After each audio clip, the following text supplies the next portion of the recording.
Remember, when we're reading Genesis 1, we have to transport ourselves back into the minds of the people that lived in Moses' day. Why predation and violence and suffering seems like such an inextricable part of the natural order.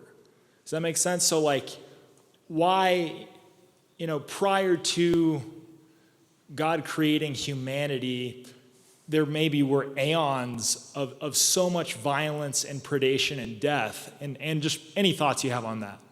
Well, a lot of people try and say that death couldn't have come until Adam fell, but I don't think they're reading Romans 5:12 closely enough, because Romans 5:12 doesn't say that death came to all creation through Adam's sin. It says death came to all men.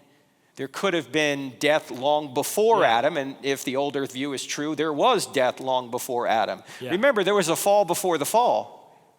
Yeah. Satan fell, right? Yeah. So, and why would you need a garden if the whole universe was a paradise? Why is there a Garden of Eden?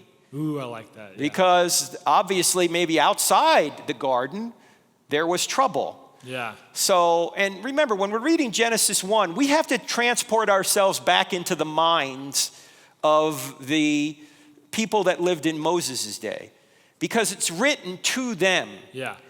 And while we can understand their mindset, they couldn't understand our mindset, so it couldn't have been written to a 21st century audience. The Bible is written to people of the time, and we need to take ourselves back to that time to try and figure out what it really meant.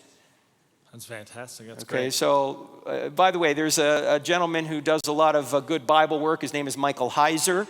You may have heard, at least one person has. Naked Bible Podcast. You can check out 𝗦𝗨𝗣𝗒𝗍 for insights on this, and his book Unseen Realm is quite good. Cool. So we have to transport ourselves back to the time to get the real true meaning of what a scripture says. I think that's super helpful. Cool. Thank you. All right. Thank you, Jesse.